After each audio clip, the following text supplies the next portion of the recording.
Hello lovely people, my name is Emma and today I'm doing the Nature Writing Naturally book tag. This is an original book tag that was created by myself and Natalie from Curious Reader and is to link up to the readathon that we are hosting that is happening at the beginning of May. The readathon in question is SpringAThon, which the announcement video for that is now out and I'll link it down below, as well as the Twitter and everything that you need to know. It's from May 4th to 17th and it's about nature writing and nature inspired books, and it's a 2-week readathon celebrating all of that. So we thought it'd be fun to put together a tag which had a bunch of questions about nature writing, so that we can find more nature writing readers on BookTube. So there are 11 questions in total and I'm going to jump in. The first question is, what is your favourite nature writing book or nature writing author? And this is going to come as absolutely no surprise on the channel, but my absolutely favourite nature writing book is Rise and Fall of the Dinosaurs by Steve Brissett. This is the untold story of a lost world. It is literally an expansive look at the entire reign of the dinosaurs on our planet, from like pre all the way through, and then how they've evolved to become birds nowadays. It's absolutely amazing. I love this book. I have an entire review for it that I'll link down below, but basically Steve Brissett does an amazing job of making the information very accessible, giving you that really broad sweeping overview, and also peppering in a lot of information about paleontology in general, including some really fun anecdotes of some of the paleontologists who've made these discoveries along the way, and how it has kind of, paleontology as a field of inquiry has sort of risen and fallen in the public eye based on things like pop culture and Jurassic Park and things like that. It's fantastic. It's such an entry-level book if you're into dinosaurs. The cover's amazing. Totally should go and read it. The next few questions are basically just recommend a book for each one of the prompts, so I'm just going to roll through that now. The first prompt we have is for plants, and for that I'm going to recommend Lab Girl by Hope Jaren. This is an amazing look at a paleobotanist who, Hope, it's a memoir slash discussion about plants and plant science, but basically it tells the story of like her experiences in academia and being a research scientist and the different ways she kind of gets funding and the different research that she's doing, but it also details lots of information about plants and how they work and how they grow and what we know about them. It's really fascinating and a surprisingly easy read, and it's absolutely lovely. I personally would have preferred a little bit more of the plant science compared to the memoir side of things, but I know memoirs are very popular on BookTube, so if you're looking for more, like, again, like I say, an entry-level book into nature writing that doesn't presuppose a lot of background knowledge about its subject matter, in this case plants, then this is a really good example. You can also really feel Hope's love for plants coming through in the book. The each chapter kind of has this opening section about something to do with plants, and it is just like I say, it's almost like a love letter to them. It's absolutely stunning to read. The next prompt is for animals, and for that I would recommend David Attenborough's Life on Air. This again is a memoir. It's obviously David Attenborough's memoir. It's detailing his career, specifically working with the BBC and nature documentaries as a sort of subgenre of TV, how they have formed over the years, because he was there right at the very beginning of the BBC and its inception, and he really set the stage for a lot of what the kind of standard tropes we know from nature documentaries these days. Obviously it has a lot of travel, a lot of different animals in it. It's also really interesting because there's huge sections of like the way that they financed the various trips that they made was like basically zoos would sponsor them and then be like, right, whilst you're out there, nick a few animals that we need for this exhibit, which is totally not ethical and not something I hope that we do today, but was definitely around when zoos were not as focused on conservation or more focused on commercial enterprise, shall we say. Really fascinating and lovely seeing the kind of connections between how we understand nature and also had the increases in technology and kind of progression in technology in BBC, so that you could match these two things up. Really cool, so fascinating, and of course he's got an amazing writing style, just so relaxed and gentle. The next prompt is for water, and for that one I'm going to be recommending John Gertner's The Ice at the End of the World. So technically speaking this isn't actually about water, but it is about ice, which is frozen water, so it counts. This is half historical like non-fiction and a half science non-fiction. The first half of it is looking at the history of exploration within Greenland and the various different attempts that were made to cross the ice in Greenland, and the way that the way that expeditions changed based on like improvements in technology and things. You know, we're talking about some of the early expeditions in the 1800s moving all the way through to modern day. The later half of the book is about our modern day research in Greenland and what the ice can tell us about climate change and the various different scientific experiments that they're doing out there, and again how the funding has kind of worked in different ways. Really interesting, but definitely probably the most dense of all the books that I'm recommending on this list. It is far more techy when it comes to its science. Probably just something to bear in mind going in. This is a much more of a slow read. However, don't be fooled by the size of it, because a solid quarter of this is just notes and like the index and bibliography, so it's actually a lot shorter than it looks, which is a common thing in non-fiction. Okay, the next prompt is for birds, and for that one I'm going to recommend The Feather Thief by Kirk Wallace Johnson. This is a true crime or like natural history true crime, and it's about a gentleman who stole a bunch of rare stuffed like taxidermy birds from Tring Museum to sell on the black market because the feathers are used in fly fishing.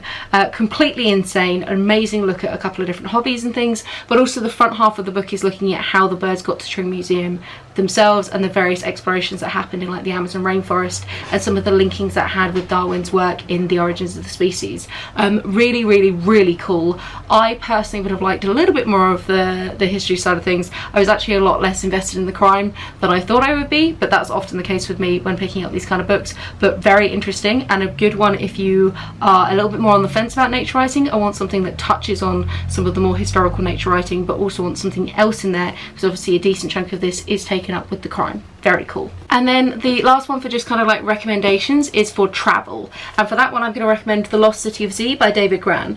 This is a look at early exploration into the Amazon rainforest and some of the expeditions that the British explorers who went missing.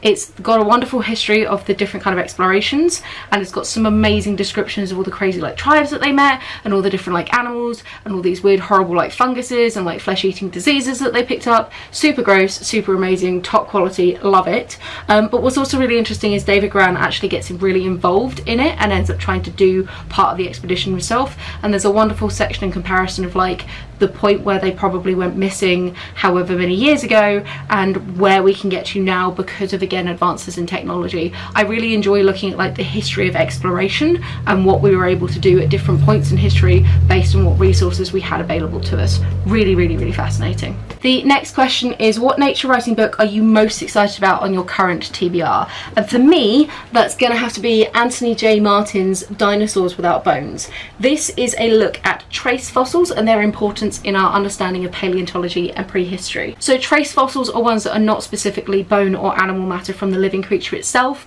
but instead are things like footprints and some of the like stomach contents, their fecal matter, things like that. And the various different things that they can tell us about their lifestyle and behaviour, which is just as important as like their biology and anatomy. It's supposed to be absolutely amazing, and I've had it on my shelf now for a little bit. For a little while. My sister bought it for me for Christmas and I'm so determined to get to it. It looks a little bit dense, but I know the readathon is like a perfect time to try and get this one done. And I reckon this can count for birds because obviously dinosaurs and birds super linked, so I think that counts. The next question is, what is a book that is not on your TBR that you currently own or have access to, but is one that you know about and are really excited to read? Like an anticipated future TBR book. And actually for this one, I have so many on my want to reads Goodreads list for nature writing that I'm going to do an entire separate TBR video for books I don't currently own yet but I really want to get to, and then there's going to be 10 books on that one. I'm going to let you guys pick 2 in the comments that I will buy specifically for this readathon, so keep an eye out for that video. It should be coming out in the next kind of week or so, but literally I have too many to list. I went through my want to reads on Goodreads and I've got like a solid 30 odd that are specifically nature writing or natural history, so I really need to get around to starting to chip away through these books. That's not including the ones actually on my shelf already, that's just ones I know about that I haven't got yet.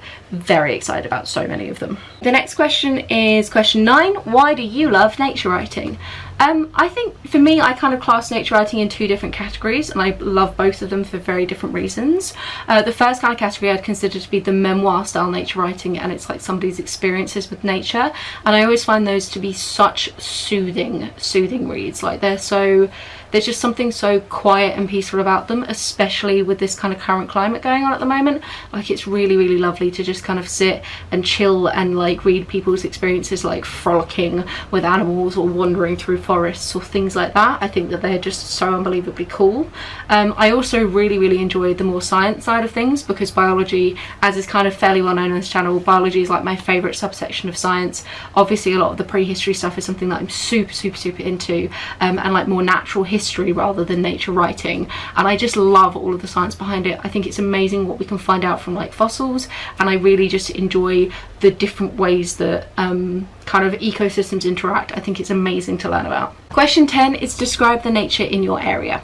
So I live in Cambridge, which means that we've got the River Cam going through, which means that we have some really lovely like green bits around the river, which are really pleasant. My house is actually only a really short walk from the river as well, so that's been where I've been going for a lot of my state allowed walks at the moment. I saw a heron the other day. It was so cool. Other than that, I live in a very urban area, so whilst there are like these pockets of nature, obviously I do live in a fairly big city, but recently there was a fox down on one of the lanes really close to where I live, and you could see him running around during the day, so we do get kind of glimpses of your sort of classic very British wildlife and woodland sort of countryside kind of area. There's also Milton Country Park, which is really close and is again absolutely lovely. It's just like got so many ducks and squirrels and things like that, so for me the kind of nature around me is very much your sort of classic rural / urban British countryside kind of vibe, with very much a focus on water based things, because we have a lot of water around us, which is absolutely lovely, very soothing. The road I live on as well has got tons of trees all the way down it, so I have like a little bit of a roof terrace, and there's been a fair amount of sitting reading on the roof terrace looking out over the trees, which has been very soothing in these past few weeks. Question 11 is do a little shout out for a channel that you know that reads some nature writing. And for this one I'm going to mention a fairly big channel, but she semi-recently put out a video which was absolutely amazing, and I definitely want to give it like a little bit more attention, and that's Sophie over in Portal in the Pages. Like I said, big channel, you potentially have heard of her, has a really lovely eclectic reading taste and reading mixture, a very soft-spoken soothing way of addressing the camera, very chill, but she specifically has a book on climate change and climate change books that I found absolutely fascinating and definitely added to my TBR, and is something which I think would be again a whole subsection of this kind of style of readathon that you could totally like really go into. Obviously climate change and nature writing so closely linked together, so I will link that video down below. Now comes the bit where I get to tag people. Obviously, if I don't mention you explicitly, you are clearly still tagged. Please feel free to do this video, especially if you're someone who enjoys nature writing and wants that to be a little bit more well known. I'm really looking for more people to follow on BookTube who do read a fair amount of nature writing and talk about it more regularly. I'm clearly going to tag my co-host Natalie at Curious Reader, but I know she's going to be doing this tag already. I'm also going to tag Harriet from Harriet Rosie, Olive from A Book Olive, and Jenny from Bookish Shenanigans. I will link all their channels down below, but consider the entire world tagged. If you like reading books about plants, please do this tag. Also, don't forget to check out the information about the readathon down below. This is a really great opportunity to read a bit more nature writing, and if you're someone who is a little bit on the fence about whether you want to read non-fiction or nature writing, this could be a really good way of you getting into it, because we only need you to read one non-fiction book for the entire 2 weeks. The rest of them can be fiction if you want, and there's so many really good nature inspired fiction books out there as well. I think that totally counts. So that's pretty much it from me. Have a wonderful reading week, and I'll chat to you soon. Bye!